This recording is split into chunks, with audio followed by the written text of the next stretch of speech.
Welcome into the New Orleans Pelicans Podcast presented by SeatGeek, a podcast dedicated to everything you need to know about the squad. Go to the free throw line, JV. Yeah, boo. Boo. Guy's arm barring him. The New Orleans Pelicans Podcast starts right now.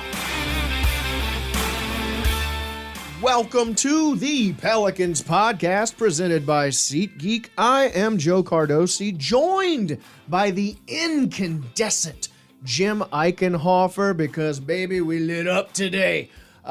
We were worried that we would have to start the podcast by me crying and Jim telling me why it will be okay. But, a big win last night has me feeling vivacious, Jim. I do as well. I mean, that was much better. Whew.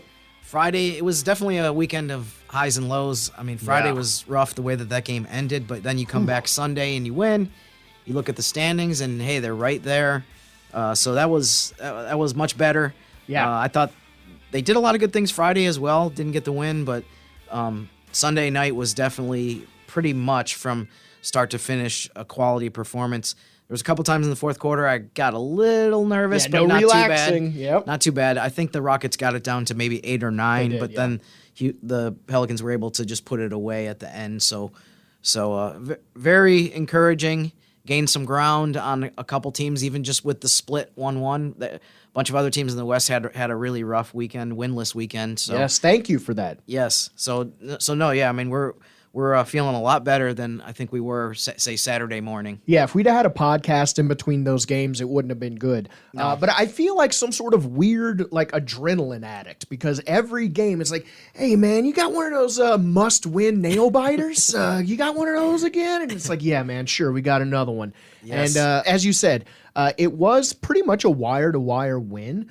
But you never really got to relax because Houston proved they can take over a game again, even if you have a double-digit lead, as we saw in that first game. And listening to Todd Graffinini do that broadcast, you once again, as they got it closer and closer into that single digits, you were like, oh no, I cannot take another one. Even the biggest optimist out there, which sometimes I consider myself to be one of those, even the most positive person, it was hard to not think. Why you're incandescent Jim. Yes, man. in the back of your mind somewhere about Friday's game, just the fact that they had a double-digit lead in the second half. That hurt. They were up 16, I believe it was, late in the third quarter. Yeah. They were up 10 at halftime and weren't able to close out that win. So, you had to start creeping into your mind a little bit somewhere. Yeah. And Houston, to their credit, I mean, a lot of teams that are way out of the race, given the situation that they were in Friday night, would have said, who cares? We're done. We're not going to win this game.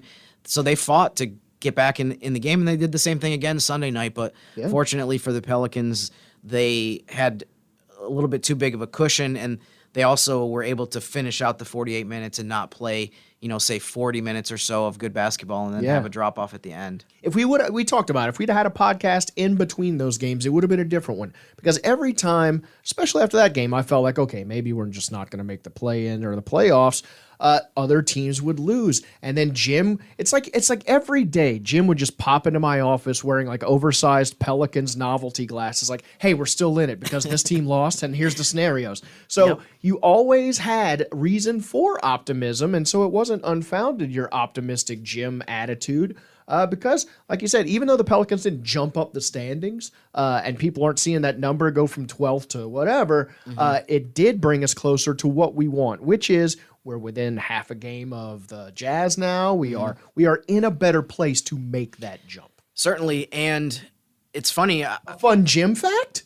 Yes, indeed. If Jabari Smith Jr. doesn't make that shot at the end of Friday's game, Pelicans are in 8th place right now. That's a fun one, Jim. Thanks for that one.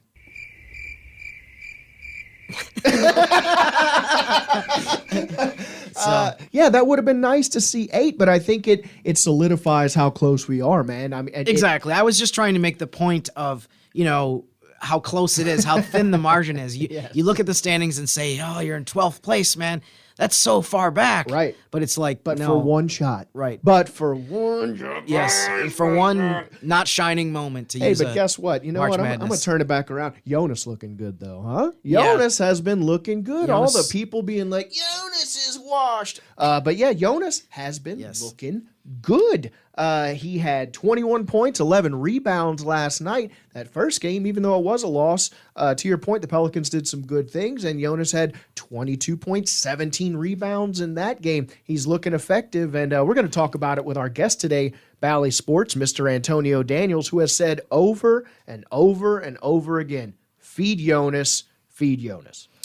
JV was a monster this weekend, and I think it's important that they go through him maybe more frequently or more consistently, but it's really imperative that it happens when he has matchups that are favorable to him.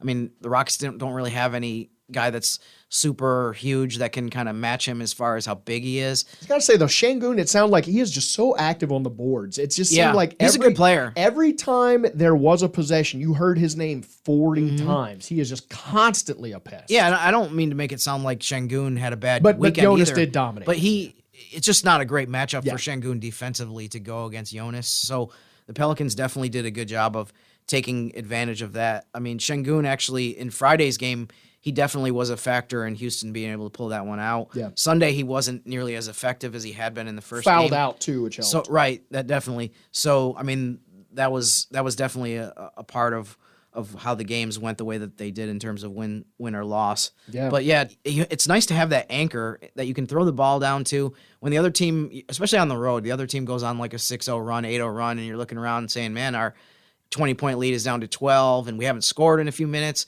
It's such a luxury to have somebody that you can just throw the ball in the paint or the low post and say, hey, go to work. You don't have to run anything fancy. You don't have to have guys cutting everywhere. You can just say, here you go, Jonas. We know you can score against this guy or against this defense. Yep. And also, even if the other team, if you score a bunch and the other team starts double teaming you, triple teaming you, other players are going to be open. So it's kind of the same thing that the Pelicans had with Zion, where just make life simpler for yourself. Right. Just run a basic play, get him the ball on the side. I mean, JV's more in the low post. Zion's more kind of on the wing, kind of maybe 10, 15 feet out. It's so hard to stop him when he goes one-on-one. So just having that element of offense, I think, is so crucial, and it was great to see that they were able to rely on that to anytime you get in kind of a pickle and the other team is going on a run, and maybe the crowd, it wasn't a huge crowd in Houston, but you're going to have some road games. A lot of Pels fans, too. Shout out to the Pels fans. That helps, too. It's funny. Sometimes before Graf would make a call, I would hear the reaction of the crowd, and I thought, oh, it must have been a Houston block or something because a Pels player had the ball. But no, it was a Pels player making the shot. There were just that many fans in the crowd, which was confusing to hear, but great to hear out there in Houston. That was great. I mean, you could see on the TV broadcast as well how many people in the stands were wearing Pelican stuff. A lot of them were seated by the court, so you could see them very prominently. So that was huge. Unfortunately, that will be definitely be the last time this season that they play a road game where they have a nice chunk of percentage of the crowd that, I mean, they're going to be going into a lot of hostile environments. Not a lot of Warriors, not a lot of people when they play the Warriors going to be in Pelicans jerseys, I'm assuming, out there in San Fran. And that's why I say, hey, get the ball to JV,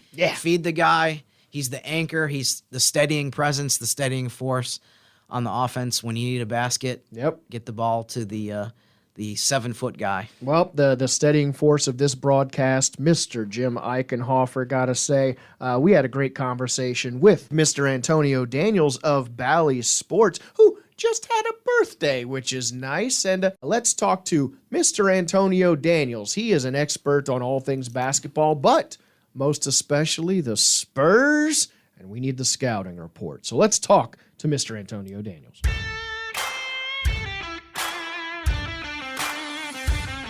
Joining us on the Pelicans Podcast, you know him, you love him from every Bally's broadcast, and man, he just had a birthday, and somehow he looks younger, I would say. Mr. Antonio Daniels, how you doing, man? I am awesome, fellas. Thanks you guys for having me on, man. Yeah, I'm glad you. It sounds like you had a AD. It sounds like you had a excellent birthday. I noticed on the broadcast that I believe at one point Joel vowed that he would sing "Happy Birthday" to you, but he was going to do it off the air. Did we ever get that promise fulfilled by Mr. Myers? No, the moment we went to commercial, I told him that was a promise he did not have to fulfill, or a promise he didn't need to fulfill to me. Oh, come now, on. Just saying happy birthday to me was enough. That was good. He sounds like he'd be such a crooner. He seems like he'd have that, Frank Sinatra kind of voice. I just want to hear it, really. Yeah, but with all due respect, I'm not really a Frank Sinatra kind of guy. That's true. Okay. That's true. Yeah. My family was in Houston the entire weekend. My wife, my children. It was awesome. Just a really good time. And it helped. You know what really helped is the fact that we won. Yes, I was about to say that was the ultimate birthday gift, and I think you may have been the good juju that we needed, man. Right. It was to watch the team go out and play the way they did yesterday. After walking out Friday, leaving disappointed, frustrated, and then to respond, 48 hours later, the way that they did, it was awesome to see. Yeah. AD, obviously Friday night, like you mentioned, you leave the arena. I think people that were watching that game, it was kind of a crushing loss, and you look around and say, man, that was a brutal way to lose a game, especially since it seemed like they were ahead 90% of the game and the entire second half. But I thought that they actually did have a lot of good signs in that game, and that they did a lot of good things well, which is something that Willie Green talked about. Obviously, everyone forgets that, understandably so, when you lose in the way that they did. But when you look at the weekend overall, obviously they wanted to win both games. They ended up with a split. But did you see, some different signs that going forward were signs of progress or things that they can carry into the rest of the season, including, for example, it just seemed like the offense flowed better, and it seemed like they did a really good job of kind of running things more through Jonas Valanciunas as well. For me, I feel like there's a silver lining in everything. And as frustrating as it was on Friday, there was still a silver lining in it. You didn't finish the way you wanted to. You let Houston climb back a couple of times from double-digit deficit, a few times on Friday. But with all that being said, and I'll be the first one to tell you, this time of the year, I'm not a fan of moral victory. Sure. I'm not. I'm a fan of actual victory. Right. Because moral victories don't count when you're looking at games behind and when you're looking at the wins and loss columns. But the fact of the matter is, you can still gain progress upon losing. And what I felt like this team did on Friday, the fact that they turned it over and doubled down on it on Sunday, to me was awesome. Right? One of the things that Willie focused on, and it's one thing when, and I know this from a player, a coach can say whatever he wants to say. If you don't take it in between those four lines, then what he's saying is like, oh, okay, it's great to hear, but it's not translating. A lot of what Willie has talked about translated both on Friday and Sunday. It's just one was a victory and one wasn't. One of the things they talked about was playing more with pace, getting up and down the floor. Second thing they talked about was playing and involving Jonas Valanciunas. The first play of the game on Friday's game went into Jonas, right? And if you watch the broadcast, that is something that's a drum I've been beating for quite some time. Going to Jonas has been, we've heard you chirping, and apparently they heard it. And it's not, for me, it's not just the fact of going through Jonas like he's Tim Duncan. Sure. It's the fact that this team is better when they're more offensively balanced. Yeah. When it's not just a perimeter-oriented team, like we saw against the Lakers, where it's three-point shot after three-point shot after mid-range shot after three-point shot. Yeah. Where there's the balance of playing inside, forcing them to come and double team. Because when the ball goes into Jonas, especially with matchups like the Houston Rockets, what you get it's not just about him scoring. It's about him creating opportunities for everyone else. Right. Because now you see the adjustments that Silas and the Rockets had to make in bringing a double team, which frees up catch and shoot opportunities, or now you're driving closeout. So it was nice to see some of these things kind of take place this weekend and see how that carries over to this upcoming week, because obviously Tuesday and Thursday are huge games also. Yeah. AD, you referenced this on the air during the game last night. I think maybe early in the game you talked about how, or maybe it might have even been pregame, you talk about how, it seems like after every loss recently, you kind of take a step back and say like, man, this is they put themselves in a tough situation. But then when you come back for the next game, you look at the standings and you realize, like, hey, they're actually still in good shape. I mean, they keep bringing us back in. Can you kind of expound on that in terms of every time I try to get out, they pull me back in. Keep bringing me back in. Yep. You know, it's always, Jim, it's always interesting to look at social media after a crushing loss. Sure. And then look at that same social media 24 hours later when you see what other teams have done. Mm-hmm. So after every loss this time of the year, you hear, you know what, man, the season's over.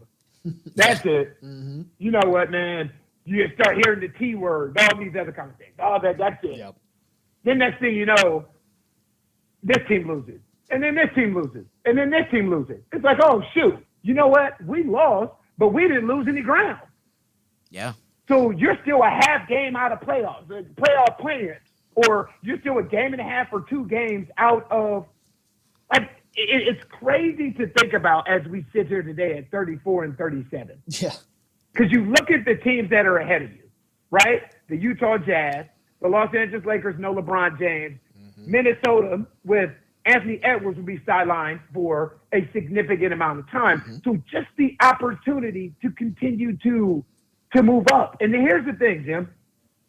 A lot of these teams still have to play each other. Yeah. That's the part that gets – so those are one-game swings, including us. We still got to go to Portland. You know, you still got to play Minnesota a few more times. You still have the Clippers 2 more times. So there are still opportunities to gain ground, but it's about winning the games you're supposed to win. I think sometimes that's why those games are so frustrating and deflating at that particular time. Yeah, you know, you mentioned how, you know, you lose a game and you don't lose any ground. I thought it was kind of funny that, you know, going into Sunday afternoon, the Pelicans were obviously 0-1 on the weekend because they lost Friday, but they actually gained ground on both Golden State and Minnesota because both of them went 0-2 on Friday and Saturday. So just to your point, it's just been so interesting as far as the ups and downs. I mean, I've never seen it, man. Yeah. I've never seen it. I've never seen usually when you start talking about the playoffs or play-ins, you're talking about like, oh man, if you look at 9 through 12, it's really close. Yeah. You know, 3 or 4 teams that are involved. But when you go all the way up to the Phoenix Suns, who are now at 33 losses, all the way down to the New Orleans Pelicans, who are at 37 losses. Yeah. So from 4 all the way down to 12 it's fluid. It is fluid. As an athlete, you're always told never to get too high, never to get too low, because things are going to change every single day. And when you have a game like the San Antonio Spurs game tomorrow, I don't just look at the San Antonio Spurs game, right? I look at, okay, if we're playing tomorrow, who are the Lakers playing? Right. Who is Utah playing? Who's Minnesota playing? Right? Golden State plays Houston today. You know, who's Oklahoma City Thunder playing? So it's a scoreboard watching that comes along with this. But here's the thing.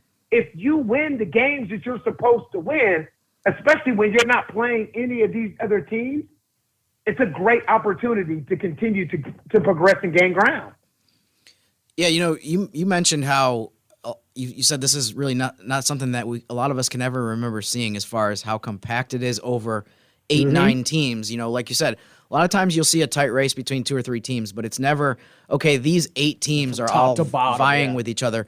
And it was interesting. Right. Side note, I was listening to Zach Lowe's podcast the other day, and Kevin Pelton basically said that there's never been in the history of the NBA, or at least since, you know, there's been 15 teams in each conference since for about 20 years or so, since the Bobcats came back into the league, that this has never happened before where there's been this few games between, you know, teams in this part of the standings. So, I mean, it really is unprecedented when people say this is something we've never seen before. It literally is the case that, you know, it's never been this jammed up. So that is going to make, I think, such a fun, interesting last 3 weeks of the season, especially if the Pelicans can keep winning games. One of the things that I wanted to ask you, we talked about this with Joel a couple weeks ago. What do you think is what should be the target right now? Like, what do you think should be the goal for them? Is it to just finish in the top 10? I mean, do you want to try to get to 7 or 8? No. How do you do that? Why would you not? Why would you? But see, the thing is, finishing the top 10 is like, I get that. 7 or 8. Like, my thought is, right now, if you look at it, you're 2 games behind the Dallas Mavericks. Mm-hmm. So, and I understand that there are teams that you obviously have to jump up to move ahead to get to that point. It's not like it's Dallas and then the Pelicans are right after them. I'm looking at the difference in the fact that there's only 2 games separating the Pelicans from 6th place, right? Why not try and get in the top 6?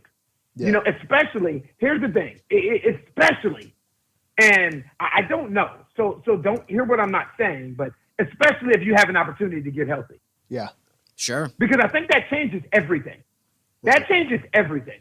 If you have an opportunity to enter, you know, possibly the last 2 weeks of the season, the last 2.5 weeks of the season, whole and healthy, with a healthy Zion, possibly, and a healthy Jose Alvarado, now you're talking about a complete roster that's full, whole, and healthy that we haven't really had an opportunity to see this season. Why not? Jim and I have talked about that endlessly, and I actually still have a bet. If we don't make the 6th seed, I'm going to grow old school Elfrid Payton hair. I'm trying my best right now. We'll see how it goes. But I'm with you, man. I still think there's a chance that we could get that 6th seed. You have this week circled. You're looking at Zion, maybe being reevaluated, hopefully getting good news. Jose Alvarado, as you mentioned, getting healthy. We've talked about it, like, you know, okay, everybody, as you mentioned, is dealing with injuries. The Timberwolves are dealing with injuries. The Mavs have been banged up. Everyone is banged up. The Lakers are banged up. And if you get a healthy Pelican squad right when everyone else is banged up, I don't know if that intersection is someone that anyone wants to see entering this playoff stretch. Good point. You're right. Like, here's the thing. It's not just the playoff stretch. If you get a healthy Pelican squad in the play-in, if you get a healthy Pelican squad in the play, let's not forget what this team looked like whole and healthy. Yeah. Let's not forget, because I know we live in a culture that's out of sight, out of mind. Let's not forget what this team looked like. And I can guarantee you, if you are any of these teams, if you're the Dallas Mavericks, if you're the Golden State Warriors, OKC Thunder, Minnesota, the Lakers. Now, when I talk whole and healthy, I'm talking about a starting 5 of CJ and Herb and B.I. and Zion and Jonas, and with Trey Murphy coming off your bench, with Jose Alvarado and Najee and Larry and all these different ways that you can, man, listen, there's not a team in the Western Conference that will want to see this team in a play-in situation or a playoff series. Not whole and healthy. I will put this roster whole and healthy against any Embiid. Yeah. I will die on that hill. I will put this roster whole and healthy in a 7-game series against any team in the Western Conference. Any. Phoenix has a heck of a squad now. Yeah. But you know what? When you have to deal with a Zion, when you have to deal with a Brandon Ingram, a healthy Zion, Brandon Ingram, C.J. McCollum, Jonas Valanciunas, and the reps that Trey Murphy and Najee Marshall and these guys have gotten throughout the course of this season, it's only going to be beneficial. Like, there's a silver lining in everything. Yes, we haven't been healthy, but Trey Murphy has started more games than Zion. Trey Murphy has started more games than Brandon Ingram. The benefit of that now and watching the growth in that young man's game on a day-to-day basis, that is going to pay dividends. Trust me. Yeah, AD, I know one of the things that I think people really enjoy listening to you talk about is the development of some of the younger players. I mean, partly just from, really 2 things. I mean, obviously you played in the NBA. You went through a similar process as far as just improving as a player, but also just the fact that you have a good relationship with a lot of these guys from being here the last couple of years. I wanted to kind of ask you about Trey, more specifically, just what do you think are some of the things that you've seen him make the biggest strides in, maybe compared to last season? Obviously his rookie year, he was in and out of the rotation, but then by the play-in tournament, he's making some of the biggest shots of the season. Mm-hmm. But what do you think has been some of the biggest jumps that he's made this year? The thing is, if you think about the jump that you're talking about last season and some of the shots that he hit last season, I will guarantee you 99% of those shots were off the catch. Mm-hmm. Right? Yep. Yeah. It was somebody's broken down, they collapse the defense, kick it out, and trade for 3. Yep. Now what you're seeing, and this is one of the best parts of my job as a whole, is to watch guys take the proverbial step as far as skill set is concerned, right? Mm-hmm. So think about Trey now. He's not just a catch-and-shoot player. We've seen him numerous times this season come down in transition off the dribble, just as recently as yesterday and Friday, come down in transition, kind of rhythm dribble, and pull up, right? So the confidence that comes along with taking that shot, right? His ability to understand, okay, now I'm being scouted and they are taking away my airspace to put that ball on the floor, get to that rim. Get to that rim. You don't have to be Kyrie Irving, but what you have to do is be good enough at something to make them respect the next step. Yeah. Because what they were saying was, all right, let's run up on him, let's take away his airspace, let's make him put the ball on the floor. And you can think about how many times throughout the course of this season where he has ball fake, taken a dribble, pulled up, ball fake, taken a dribble, went to the rim, dunked on somebody, ball fake, taken a few dribbles, got to the rim, and finished with a three-point opportunity. Mm-hmm. So his growth with his ability to understand that he's being scouted now, understanding what they're taking away from me, while also growing other areas of his game, for me, you can only get that through reps. So when B.I. went down for that 2-month stretch, that was Trey Murphy's real opportunity to grow, to really grow, because now I can go out there and I can hoop with no consequence because Brandon Ingram's not coming back in for me. So playing those 30 and 35 minutes, a little while back playing 41 minutes in a game. And he brings something to the table that no one else on this roster can do. Yeah, and sure. Anytime you have that particular guy or that skill set, it's incredibly valuable. AD, what have you been seeing from Herb lately? It seems like Herb has really had a really good weekend in Houston. I talked to him last night. Yeah, he did. Yep. Yeah. I talked to Herb last night. We had a conversation after the game, and one of the things that I shared with him before, and we talked about it again last night, was it's nice to see him expanding, right? Mm. The work, the time, the energy, and the effort that he puts in with Fred Vinson is awesome. Yeah, it's great. And working on that three-point shot, corner shot, wing shot, top of the key, that's great. Yeah. But you also have to understand that that's not all you are, right? God has blessed you with so much more than just the ability to stand still and shoot. And now what he's doing is he's tapping into that much more. He's tapping into that, okay, let me move without the basketball. Mm-hmm. Just because I'm in the corner doesn't mean I have to stay in the corner. Cutting out of the corner. And what Willy's doing a great job of is now moving Herb around, right? If you notice now, Herb's not just in the corner. Sometimes he's initiating offense. Sometimes he's using screener roles. Sometimes he's a screener and the guy rolling out to make a play. So just Herb understanding now all that he's been blessed with and how to actually carry that over to an NBA floor is what's been awesome for me to see. The defense, he's always going to be ahead of the curve. Yeah, for sure. He'll always be ahead of the curve defensively. But now offensively, what the game is starting to do for him, just like it's starting to do for Trey Murphy, is to slow down.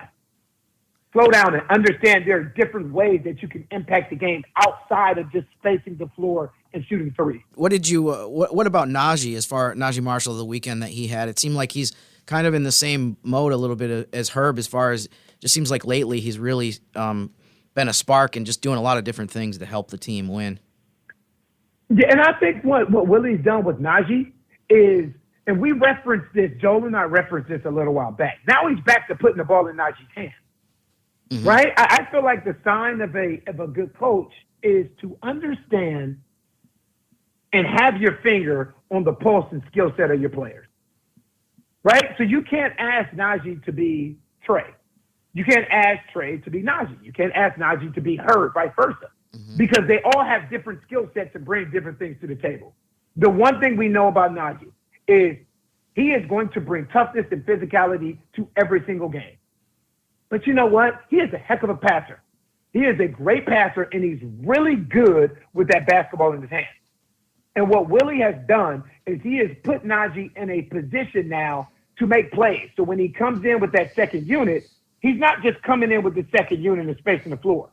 He's coming in with the second unit with a distinct role.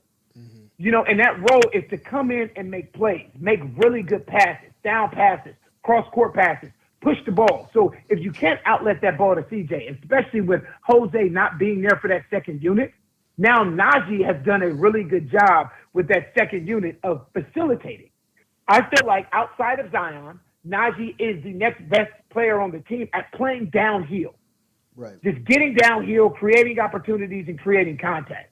You talked about it, and I agree with you. It seemed like a lot of our players that were supposed to be coming off the bench, our role players, were having to be overstretched. It seemed like when they were having to get those starter minutes, it is good for them in the long run. But at the time, people are like, they're not ready, they're overstretched, they're playing over their heads. But now it seems like they might be able to play in the role they were supposed to with more seasoning than they were expected to have, and we're going to need it. This is a Spurs team that you are familiar with, and people kept talking about how we were supposed to beat the Rockets. That was supposed to be easy on paper, and we've learned, especially with these feisty teams with nothing to lose, there are no games that you can point to on paper as just straight wins, especially when you look at the Spurs. They've had some good recent wins, and they've got Devin Vassell back. So when you look at the Spurs game, it looks like, circle it as a win. This is a game that we should win. And I agree with that. But that said, they are dangerous. How dangerous is this Spurs team? And how are they going to match up against this Pelicans team that's still kind of shorthanded? Listen, I was talking to Graffinini on the bus yesterday. And I told him at this time of the year, if you're a team that is playing for something, you know what you hate playing against? A team that's not. Yeah.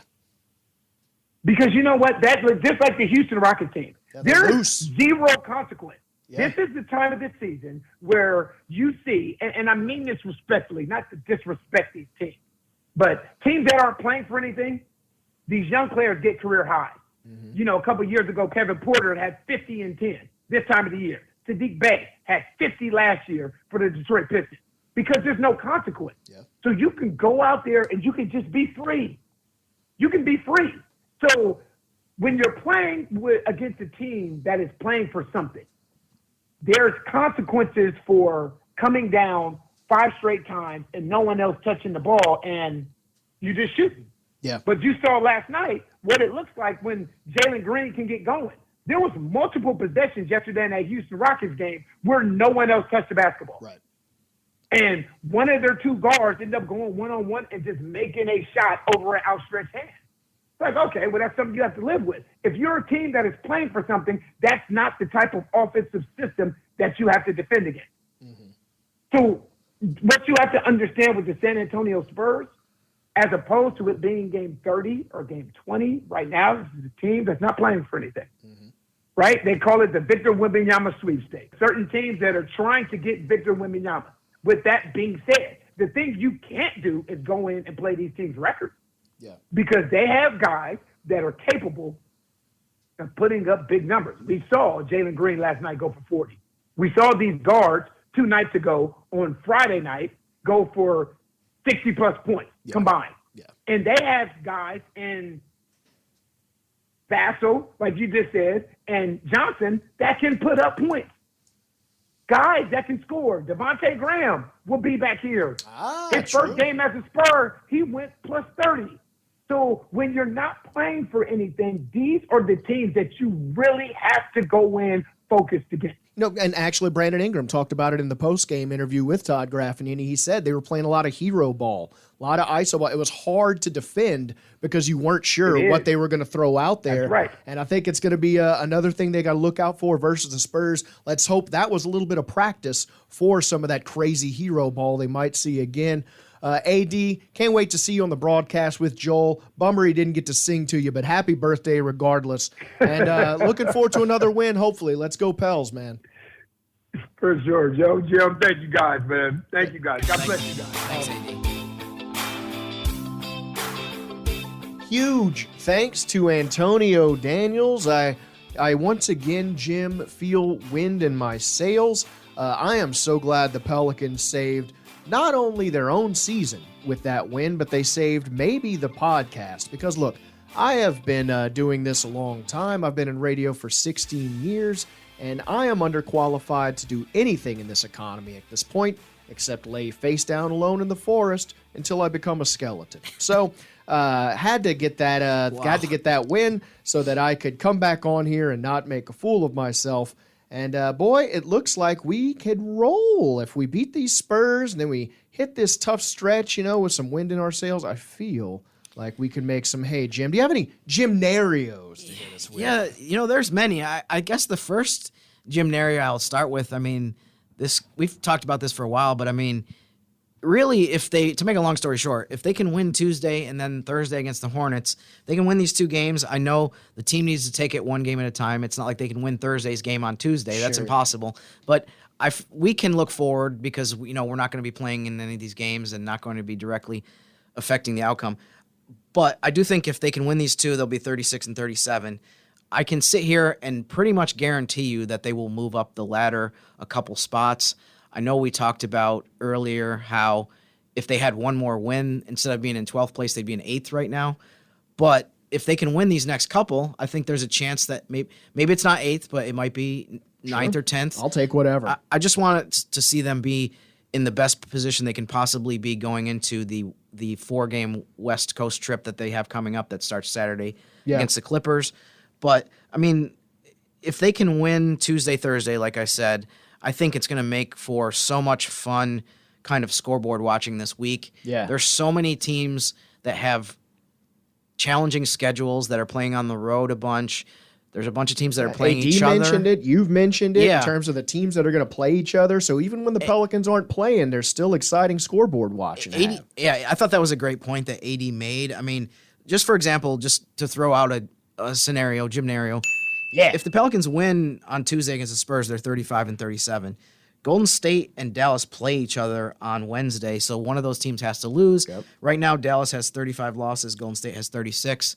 They also have other games before then. I don't want to get too complicated and crazy, but the moral of the story is that one of them has to lose.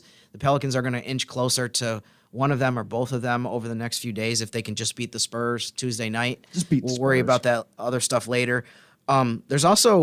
There's 2 games between OKC and the Clippers this week. Oh. So, those are head-to-head. OKC also plays the Lakers on Friday night, which I think is going to be a game that a lot of people should circle, that I've circled already as important game. It's going to have massive implications. And, again, one of those teams has to lose guaranteed. So, really, as much as things looked bleak Saturday morning after the way Friday night went, I do think if the Pelicans can win these next couple games, it's guaranteed based on all these teams playing head-to-head that you're going to be looking at a much different situation. Maybe they can move up a few rungs, and then you're talking at that point 9 games left in the season, and it's going to be up to them to just keep winning. And I don't want to be in a situation where you go into the West Coast trip saying, got to win 3 or 4 of these games and the season's over. You want to have a little bit of a cushion. I realize that, as Antonio referenced, want to do as well as possible, want to win as many games as possible. But, realistically, you don't want to say, we have to no problem. We just have to win at the Clippers and at Golden State and at Portland. Yeah. And at the analytics say and at Denver. Yeah. Just win all 4 of those games and everything will work out well. No, you don't want to be in that position. So that's where these 2 games against the Spurs and the Hornets come in. Just vital to be able to get both of these wins. And then I can promise you that Wednesday's show we'll come in and we'll say, hey, things are looking better because they beat the Spurs. And then on Friday we'll be able to say, hey, things are looking better because they beat the Hornets. So it's moving on up Monday. Hopefully these next couple shows paired with wins the previous evening, we will have even more smiles on our faces and we'll be able to paint a better picture, and people will not listen to me and say, I see you're trying to paint a better picture, but the thing looks terrible, regardless of what you say. I want to be believable when I say that, and I'm hoping that the Pelicans can come through with a couple wins. That's why you're Jim Credible, because you are Mr. Credibility. I just want some fun times ahead. There are so many seasons before this where, by now we were just very much out of the picture, and you could almost count down the games. Mm-hmm. And I am grateful, no matter what happens down the stretch, that we're not in that position now. As we said before in the beginning, it seems like we're just addicted to must-win games, but every single one of them is going to be, or at least it's going to feel that way, down the stretch, man. And I tell you what, I know that it's not just us that's in this boat, that we have a lot of fans that are like, man, how do they have so many 9 o'clock games? Why, man, this is a nightmare. We have to stay up until midnight. I don't enjoy it either, those, by the way. But those games will be so much more compelling and so much easier to follow and stay up until the very bitter end, until the final buzzer, if the Pelicans can win these next couple games and put themselves in a better position. I feel like, you know, they move into the top 10 and you go into every game saying, hey, we win this game and we're still in the top 10. You don't have to like squint and I can almost see the play-in. Yes, picture. exactly. Yeah. You don't have to, and I don't have to sit here and say like, well, they just need to win and these 17 other things need to also, happen. a comet needs to hit at a Right. certain time, and a team needs to disqualify themselves. Yes. We don't have to get into the fantastical stuff. Right now, the Pelicans just need to win. Let's keep it simple. And keep Jim happy, Pelicans. Let's win, baby. Yes, definitely. We are rolling into Wednesday with hopefully more joy to share with you guys. Thank you so much for listening. Thank you to Antonio Daniels for hopping on with these two old sots. And thank you for sharing the Pelicans podcast with your friends and family. We count on you that you're doing it. We're everywhere iHeart podcasts are. Spotify, iTunes. We will talk to you once again on Wednesday, hoping to get the star himself, Mr. Todd Graffinini, fresh off his WDSU profile in here. We'll see if his people can talk to our people. But until Wednesday,